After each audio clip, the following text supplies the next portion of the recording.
another piece of the puzzle that you mentioned already, and I know that you have a lot of interest for, is the respiratory system, a topic that I'm diving into now, trying to better understand. So, like you said, Brian Kozak was a big influence in helping you understand the that system, alongside obviously Aaron and others. For you, how important is the respiratory system in the big picture, in the grand scheme of things, given your current, let's say, perspective on the human body and health and performance? Okay, so I'll give you two stories. One, it's probably one of the hardest things for me to do is watch MMA Mm-hmm. and watch these MMA athletes. And it's so blatant that they have respiratory limitations. It's hard to watch. And Aaron loves MMA. And just to watch the way that, like, they are cueing them to breathe incorrectly, you know what I mean, in their corners, right? Mm-hmm. They're on the floor, and you're watching somebody, like, from the first round to literally the third round, and they're a completely different fighter, you know what I mean? And so that's just an example. The first thing where I'm like, oh my God, like, you're just watching the whole thing, like, this dude's got a respiratory limitation and he didn't even realize it, you know? And it's because nobody talks about it. And then the second example I would give is, like, I can't tell you how many times I'm watching, college football on TV or NFL football on TV, and it's the fourth quarter. There's 2 minutes left. And at the first of the game, the announcers are talking about the star defensive lineman who's projected to be, one of the top picks. And, oh my God, this guy bench presses 500 pounds and he's going to be amazing. But in the fourth quarter, when the team needs to win and it's like 4th and 1, that guy's on the sidelines, like, sucking wind. You know what I mean? And that's when it really hits me that I'm like, man, like, this respiratory training is super important. And I'll tell kids, like, you want to win games, you got to train your guys' respiratory system, because not too many games are won in the first quarter or first half. They're won at the end. And, like, to tag on that with some actual science is, like, hey, there's this thing called the metabolic reflex that is a natural survival mechanism that we have. So the heart is distributing blood to the diaphragm, right? The diaphragm is highly underrated. It's probably, you got the heart and the diaphragm's, like, right underneath it. Okay. The diaphragm affects digestion. The diaphragm affects respiration. The diaphragm affects posture, right? How many other muscles can you think of in the human body that are that diverse, and we don't train it, right? Well, we do, but not everybody. So you got this incredibly complex and diverse muscle, right? And it's getting blood from the heart. And then the periphery, arms, legs, what people are running around with. If the respiratory system starts to fatigue, if the diaphragm starts to fatigue, the body will shunt blood away from the extremities and push it towards the respiratory system, right? Because the body's pretty smart. And it's like, well, if the respiratory system completely fatigues and stops, then you're going to die. So we want to stop that. A lot more important than your legs continuing to go. So I can't help but to think about situations where you've got guys, and me and Aaron have gone to a top 10 at the time Division I basketball institution where we have seen a basketball player that had issues with cramps, right? And they're sending him to Gatorade Institute. They're doing all kinds of things. But at the end of the day, the guy's got a respiratory limitation. And to finish the understanding of the reflex, when the body shunts the blood to the extremities and forces it to the respiratory system, you get occlusions at the extremities. And so that athlete wasn't having trouble with hydration. He was having an occlusion trend. So if you have an occlusion, especially an arterial occlusion, and you compress and you don't let blood in there, guess what? No fuel's getting in there either, and you can cramp. So how many guys do you see at the end of a game match, they cramp up, they rest, they give them some water. Was it really that the extra Gatorade that they needed, or did their respiratory system need to recover, right? So it doesn't matter whether, that's the other beautiful thing. It doesn't matter what sport you play. You rock climb, breathing's involved, right? Mm-hmm. You're a defensive lineman in American football. Breathing is involved, right? It almost doesn't matter. And that's what Brian's so brilliant at explaining to people is just the importance of breathing. And it just kind of, even when like I said, to touch on the story from before, I was just like, man, I don't have time to train that breathing thing. But now I'm like, I want to win games. I want to blow people out of the water, right? I want to have a situation where my head coach knows that they have an advantage over the opposition. If they call a timeout, their athletes can fully recover their oxygen levels due to the fact that my athletes don't have a respiratory limitation. They can recover their oxygen levels back up to full. Mm-hmm. Think of like a fuel tank. My guys go out there and play for 5 minutes. Notice how coaches, like, they start to see play go down and they're like, uh-oh, my guys are tired. Our defense looks like shit. Call a timeout real quick. Let's get them some rest. Well, those athletes that have a respiratory limitation, that 30-second timeout, they're not able to fully recover.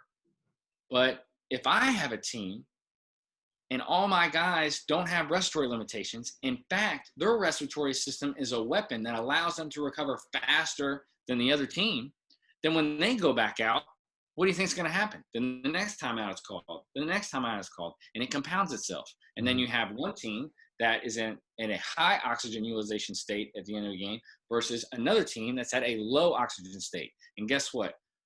You need oxygen to produce power. So as much as any coach wants to be like, oh, well, that oxygen thing doesn't apply to me. Yes, it does, because you can't produce maximal power output without oxygen available in a cell. Right? So if you're in this fatigue state and you're having your athlete sprint for 35 seconds, he's never going to be able to sprint faster the last 5 seconds because he doesn't have an effective fuel source available. This is tying right back around to why is it important to understand what's going on in a cell? Because the more that you understand it, the more you start to realize, man, there's all these different variables that are super important that are going to allow my athlete to keep going, especially later on. Doesn't matter whether they're a strength and power athlete or an endurance athlete, right? So that's kind of the short end of the story of like why I feel like training the respiratory system is important is because there is a absolute, there's a survival mechanism that our body has that you can't refute. Doesn't matter how strong you get your athlete. At the end of the day, if his respiratory system fatigues, which is a system that you never train, right? He's going to have issues with fatigue and performance in his extremities because the body's going to shunt blood to the diaphragm because it's more important to survive and keep breathing than it is to keep your legs moving, right? And it'd be the same example as if like you had an athlete that had never lifted weights, right? Think if we had teams of guys that never lifted any weights, zero training age, right? And they only focused on their respiratory system, right? And you had a whole bunch of guys that are like, you know what? These guys just need to do more respiratory work. No, you'd look at them and be like, none of those guys can even squat their body weight. It might be advantageous for us to have them do some squats under load. They might get a little stronger, might help with injury prevention. It's the same thing with just flipped around. You're seeing all these athletes that have these respiratory limitations, and all we're doing is just try to get them stronger. We're not really appreciating that, hey, that athlete could be able to reproduce the 350 bench press over and over and over again through 4 quarters if he was able to refuel his oxygen level by using his respiratory system. But we're not quite there yet, but I hope very soon that we will be. When you mentioned MMA, I remember a podcast where Cron Gracie talks with Joe Rogan, and they go at length on, Cron talks about it extensively on how he uses respiratory training to better control he talks about his diaphragm, what he can, do bring the stomach in and move it around and all those quote unquote funky things. But he talks about how important it is for him to manage his fatigue, when he's maybe underneath someone or getting, when he's in a compromised position, let's call it like that, just to make sure that he doesn't lose any, too much energy, trying to maintain this position, and how big a role it does play in his overall mental status as well. Where if you, like Brian says, if you don't control your breathing will control you. And which especially applies when you're, like you said, end of a game, end of a long play, in a combat situation like in MMA. All those things are highly stressful situations, and if you don't have the control over how you breathe, you don't have control over how you think, and that could mean the end, right? Yeah. And I think one thing that I do want to touch on when it comes to breathing is some of the devices out there for breathing are like laughable, right?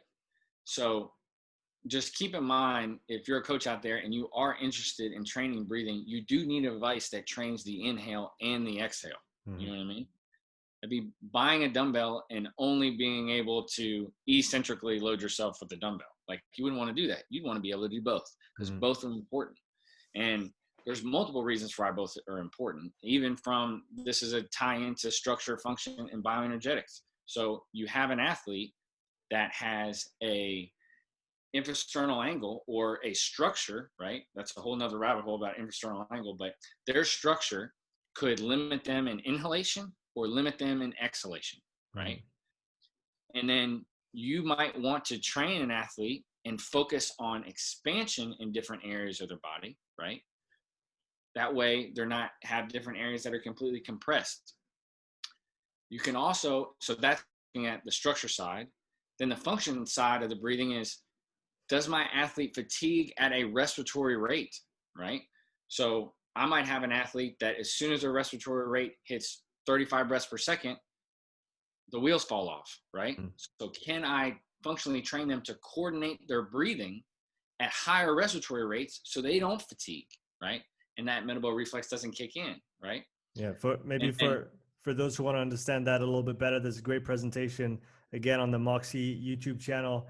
It's a presentation about using Moxie and VO2 assessment for a full picture. And Dan talks about that respiratory frequency, tidal volume, minute ventilation, and the relationship between those three. And like you said, when you hit a certain respiratory rate, you can't coordinate your respiration anymore. Tidal volume drops, which means that your minute ventilation is going to drop. And then again, there's not enough fuel, like you said, not enough O2 coming in, and that's kind of the end of the game. So I think that's really interesting for those who want to dig into it. Go check that out. Sorry, I cut you off. Go ahead. No, I was just gonna, so yeah, if we want to just focus on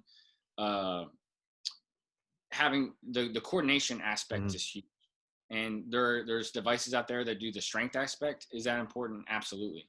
But things like the elevation mask drive me nuts. If you want to take somebody with a respiratory limitation and make it worse, that's one way to do it. Are you going to get benefits from probably some induced hypoxia? Absolutely. But we want to be careful about when we do that and when we don't. And there are devices out there that just train like, this single rep hard exhale, like that's probably not going to work either, right? You're going to want to train the respiratory system and get it close to mimicking the fatigue markers that it's going to see like during the end of a game. So take guys out. Can you train on that thing for 20 minutes? And I mean, I can't help. I'm kind of plugging our own deal here, but that's what got us into our device, the NX, which is in a way that we can train the respiratory system because we can train in coordination, right? We can do, I had an athlete that came in today that we did 20 minutes at 40 breaths per minute on a 4-liter bag, so we can take somebody and play a whole basketball game through breathing. We can increase their tidal volume by doing strength work. We can make changes to their structure by pushing air into cavities that are compressed. And all these things that all tie into to the breath, and tie into the diaphragm. And the diaphragm, like I said earlier, was one of the most versatile muscles in the human body. And the way that we can train breathing is incredibly versatile and has an impact on everything that we do. So that I guess if there's one thing people can take away from this, it's that like have an appreciation for breathing in training, and rehabilitation and health. If there was ever time to think about breathing with all this COVID stuff right now, like in health, like, hey, the better breather that you are might be a good thing with COVID going on right now. So it is a respiratory problem. And it just so happens that we don't have many people within our population that we look at that come in that don't have a respiratory limitation. So I definitely want to keep that in mind, Why do you think so few people actually talk about the respiratory system as such? I mean, to me, it seems like from what I've read, and like you said, many people present with a respiratory limitation. I definitely think that there's always improvements that can be made, even if it's not a full blown limitation, like you would see on a 515 or something like that. But it does seem like usually those things present more often than not at higher intensities on continuous efforts. From what I read, it's about the threshold's around 80% of VO2 max for a sustained period of time. That's when you're really going to start to see the respiratory system fatigue. If it does, because for some people it doesn't do as much, or maybe other systems are limiting them. But what do you think that so few people actually talk about the respiratory system and the importance of training it, the importance of assessing it as well, all those things? Well, honestly, like the first thing that comes to mind is just that, like, it's not traditional. You really have to, like, if you would have came to me when I was a collegiate strength coach and told me that, the respiratory system was the thing that was limiting all my athletes' performance, I'd tell you, get out of here. You know what I mean? Like, no way. Like, I won a national championship at the University of Denver. Like, don't come and tell me that, I don't know what I'm doing, So I think there's a huge amount of like ego involved, and you got to be humble enough to go back and just understand the basic science behind how we utilize fuel. And I think like the more people that can get educated on just the fundamental basics, right? Oxygen is going to get depleted right away as soon as our guys do any kind of exercise, right? How do we get oxygen back up so that we can produce that power again? Through breathing. So it's pretty important that we train the breathing so they can refuel and go again and again and again and again and again. And I want athletes to be able to reproduce that power that I'm spending so much time developing. I want them to be able to reproduce it over time. And the only way to do that is to have a respiratory system that, forget a limitation, let's have a respiratory system that is a weapon, right? And so I definitely think there's some ego involved in it. And believe it or not, like, we're definitely a culture that does not want to change, given your guys, like, how can you create, and that this breathing thing is important. I think,